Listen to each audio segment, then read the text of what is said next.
ಅವರೇ ಹೇಳಿದ್ದಲ್ಲ, ಇದೆಲ್ಲ ನಾನು ಹೇಳ್ಬೇಕಾಗಿಲ್ಲ, ಅವರೇ ಹೇಳಿದಾರೆ, ನೀನು ಹೇಳ್ಬೇಕೆಲ್ಲ ಹೇಳಿದಾರೆ, ಮನ್ನಿತನೂ ಕೂಡ ಹೇಳಿದಾರೆ.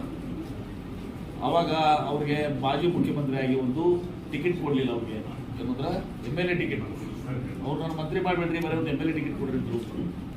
ಆ MLA ಟಿಕೆಟ್ ಕೊಡಲಾರ್ದಕ್ಕೆ ಅವತ್ತು ಸಹ ಅವ್ರಿಗೆ ನಾವು ಕರೆದು MLA ಟಿಕೆಟ್ ಕೊಟ್ವಿ. ಸೋತ ಮೇಲೆ ಮತ್ತೆ ಅವ್ರ ಗೌರವ ತಕ್ಕಂತೆ ಚಿಂತಕರ ಚಾವಡಿ ಏನಿದೆ ವಿಧಾನ ಪರಿಷತ್ನಲ್ಲಿ ಅವ್ರಿಗೆ ಸ್ಥಾನ ಕೊಟ್ವಿ. ನಾಳೆ ಈಗ ಪಾರ್ಲಿಮೆಂಟ್ ಚುನಾವಣೆ ಬಂದಾಗ ಅವ್ರು ಬಯಸಿದ್ರೆ ಅವ್ರ ಹೆಸರನ್ನ ನಾವು ಲೋಕಸಭೆಗೂ ನಾವು ಕನ್ಸಿಡರ್ ಮಾಡ್ತೀವಿ ಅಂತ ಹೇಳ್ತಿತ್ತು.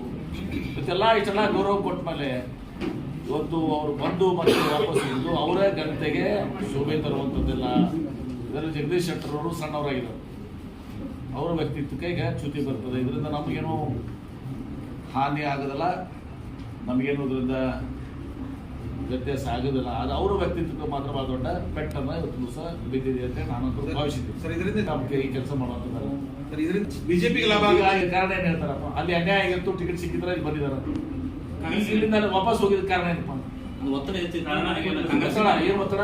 ಅವರೆಲ್ಲ ಪಕ್ಷದ ಬಿಜೆಪಿ ಅವರಿಂದ ಹಂಗಾಗಿ ಟಿಕೆಟ್ ಯಾಕೆ ಕೊಡಲಿಲ್ಲ?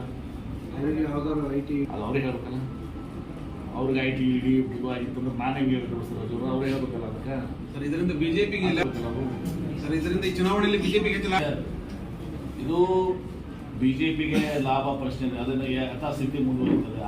ಜಗದೀಶ್ ಶೆಟ್ಟರ್ ಅವರು ವೈಯಕ್ತಿಕವಾಗಿದ್ದು ಅವರ ವ್ಯಕ್ತಿತ್ವಕ್ಕೆ ಅದು ಕಳಂಕ ಚ್ಯುತಿ ಬಂದಂಥದ್ದು ಆಗಿದೆ. MLC ಸ್ಥಾನ ಸ್ಪಷ್ಟವಾಗಿ ಹೇಳ್ತೇನೆ. MLC ಸ್ಥಾನ